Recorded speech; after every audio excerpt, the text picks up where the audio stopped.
আহা আহা, কি ভারী ভারী সোনার গয়না! কোনটা রেখে কোনটা নেব কিছুই তো ভেবে পাচ্ছি না। ভারী ভারী সোনার গয়না নিতে হলে ভারী ভারী দাম দেওয়া লাগবে বাবু। আরে no tension, no fear, Nabin also here. হ্যাঁ, আরে টাকা পয়সা নিয়ে আপনি কোনো চিন্তা করবেন না। টাকা পয়সা তো আমার কাছে হাতের ময়লা আর চুলোর কয়লা। হ্যাঁ, আপনি আমাকে শুধু একটা ভালো সোনার হার দেখান তো দাদা। আজ আমি আমার হবু বউয়ের সাথে এই প্রথম দেখা করতে যাব আর কি। হ্যাঁ, আচ্ছা আচ্ছা, ঠিক আছে ঠিক আছে। এ লিন, এই গয়নাটা যদি আপনার হবু বউকে দেন তাহলে বিয়ে একেবারে কনফার্ম। আরে বাবা, মাইরি গয়নাটা তো হেভি দেখতে। দিন দিন, টুকুস করে গয়নাটা প্যাকেটে পুরে দিন তো দাদা, আমার আবার ভীষণ তাড়া। ঠিক আছে ঠিক আছে, এ নিন এ নিন, এ আপনার গয়না। ঠিক আছে দাদা, চলি। আমার বিয়ের অগ্রিম দাওয়াত থাকলো আপনার। হ্যাঁ, ঠিক আছে ঠিক আছে। এই নিন আপনার টাকা। না, মানুষটা সেই কখন আসার কথা। এই মানুষটাকে নিয়ে আমি আর পারি না। কি যে করব কিছুই বুঝি না। কিছু করতে হবে না গো। হ্যাঁ, শুধু একটু প্যার সে পুকারো। হ্যাঁ, এই কি তোমার আসার সময় হলো নাকি? আমি সেই কখন থেকে বসে আছি, তুমি আমাকে ভালোই বাসো না। আরে বাসি গো বাসি, আমার ভালোবাসা নিম পাতার মতো। যতই কিছু বলো না কেন, আমাকে সবাই তেতো বলে ঘৃণা করলেও তুমি আমার উপকারিতা বোঝো না। যে খায় সেই বোঝে। হ্যাঁ, রাখো তো, যেমন তুমি তেমন তোমার ওই ভালোবাসা। তুমি নিম পাতার মতোই চেতো। আহারে, এবারই সোনার হার আমি কি করব? শব্দ সেই নিম ফুলের। যদি নিম ফুল না হতো তবে ফল হতো না, আর ফল না হলে গাছ হতো না, আর গাছ না থাকলে আমি এমন ঘাটিয়া ভাবে ভালোবাসার এজেহার করতাম না। হায় রে নিম ফুল, তুই এ কি করলি! হায় হায় হায় হায়!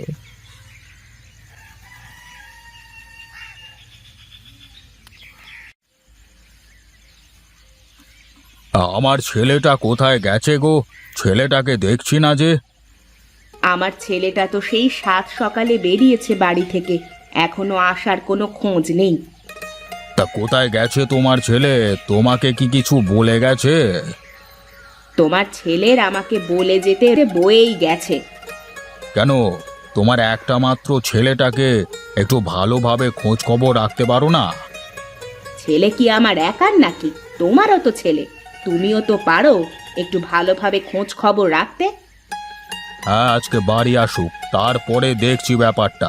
ছেলেটা আজকাল একটু বেশি বার বেড়েছে। ওই দেখো, বলতে না বলতেই তোমার ছেলে এসেছে। দেখি, ডাকো তোমার ছেলেকে, দেখি কেমন শাসন করা শিখেছো। আয় নবীন, এদিকে আয়, এদিকে আয়। কোথায় ছিলি সারাদিন? হ্যাঁ, এই কোথায় টোটো করে ঘুরে বেড়াস? এত বড় ছেলে হয়েছিস, কোনো দায়িত্ব জ্ঞান নাই তোর? হ্যাঁ, ও বাবা, এমনিতে নিম ফুলে আজ আমার সব শেষ করে দিয়েছে, তুমি আবার মাথা খাচ্ছ কেন আবার? কি ব্যাপার, ছেলেটার আজকে কি হয়েছে? হ্যাঁ, ছেলেটা এমন কেন করলো? আমি কি করে বলবো? নিম ফুলে নাকি ওর সব শেষ করে দিয়েছে। দাঁড়াও, আমি গিয়ে দেখে আসি।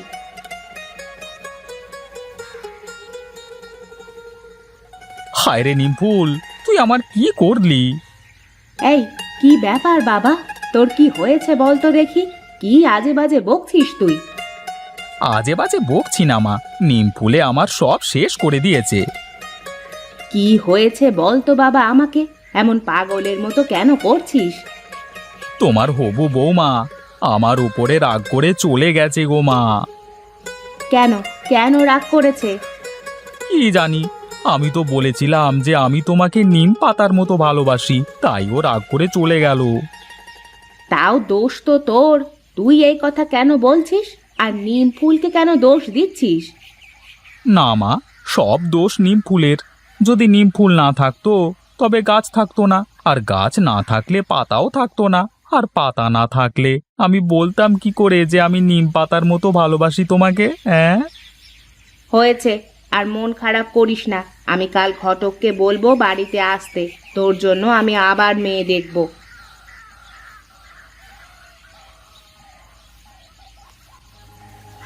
থু, পায়েস এমন তেতো হয় আমার আগে জানা ছিল না। এমন বাজে পায়েস আমি কোনোদিন খাইনি। হেৎ, এ বাড়িতে বিয়ের কথা তো দূরের কথা, আমি আর কোনোদিন এ মুখো হব না। হেৎ।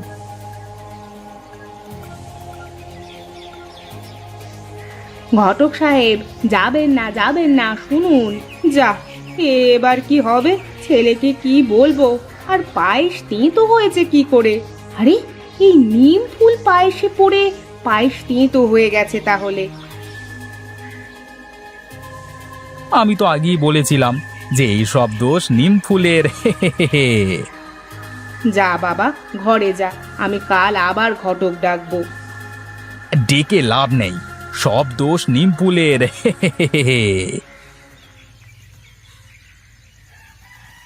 আজ উঠানে বসেনি, আজ নিম ফুলে কোনো ঝামেলা করবে না। কোনো কিছুতেই কিছু হবে না গো, কোনো কিছুতেই কিছু হবে না, সব দোষ নিম ফুলের।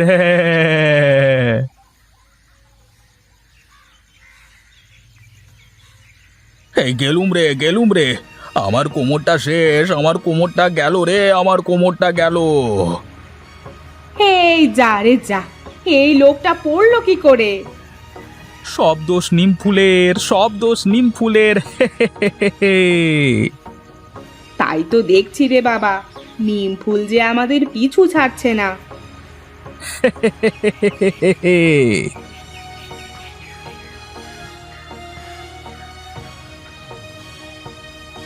আপনি আমার থেকে কিসের বদলা নিচ্ছেন বলুন তো? একদিন তিতো পায়েস আর একদিন ঢেলে দিয়ে কোমর ভাঙছেন।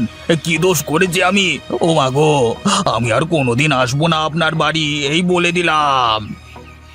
এই শুনুন, যে না, আমার ছেলের জন্য মেয়ে দেখতে হবে, আমি এইসব ইচ্ছে করে করিনি।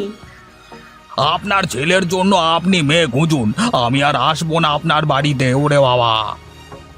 এই যা, ঘটক চলে গেল, এখন কি হবে? এই শুনছো, কি করি বলো তো ছেলেটাকে নিয়ে? ছেলেটার কিছু একটা হয়েছে, বুঝলে? আমারও তাই মনে হচ্ছে। ছেলেটাকে যখন দেখি তখনই শুধু নিম ফুল, নিম ফুল, নিম পাতা এসব করতে থাকছে। মানে কি যে হয়েছে ওর কে জানে। তুমি একবার পণ্ডিত মশাইকে ডেকে নিয়ে এসো, সেই পারবে এর একটা ব্যবস্থা করতে। আচ্ছা ঠিক আছে, তুমি বসো, আমি গিয়ে পণ্ডিত মশাইকে ডেকে আনি।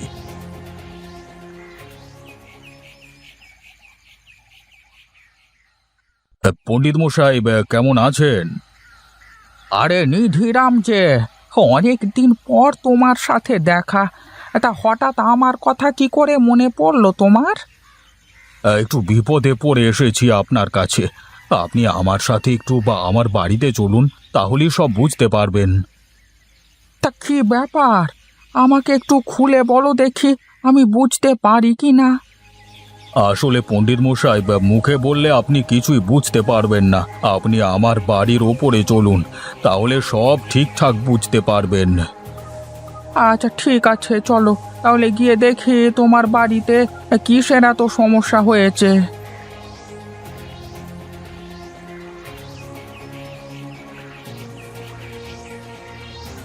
কি রে বাবা, কেমন আছিস তুই? অনেক দিন পরে দেখা হলো তোর সাথে। আরে বেটা টাক, তুই আবার কে? আরে বাবা, এ কেমন ব্যবহার? আহা নিধিরাম, তুমি চুপ করে থাকো। তোমার ছেলে স্বেচ্ছায় এসব কথা বলছে না। তোমার ছেলের উপর নিম গাছের পেতনি ভর করেছে, তাই এসব আবোল তাবোল হচ্ছে তোমাদের সাথে। আমি এক্ষুনি এটাকে ঘাড় থেকে নামাচ্ছি, দাঁড়াও। আমাকে এক টুকরো পোড়া হলুদ দাও দেখি।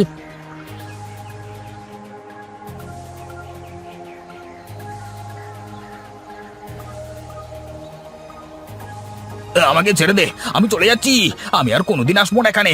ওরে বাবা, ওরে বাবা! আরে কি হয়েছিল আমার, আমি এখানে কেন? তোমার ছেলে হয়তো নিম গাছের নিচে দিয়ে যাচ্ছিল, তখন এই একটা পেতনি তোমার ছেলের ঘাড়ে ভর করেছিল। ও, আমি বুঝেছি। আমি মাধুরীর জন্য সোনার হার কিনে নিয়ে ওর সাথে দেখা করবার জন্য পথে যেতে একটা গাছ দেখি, তখন ওই নিম গাছে ফুল ছিঁড়তে গিয়েছিলাম। তারপর আমার আর কিছুই মনে নেই। তার মানে তখন ওই পেতনি আমার ঘাড়ে ভর করেছিল। হ্যাঁ হ্যাঁ, তার মানে সব দোষ নিম ফুলের।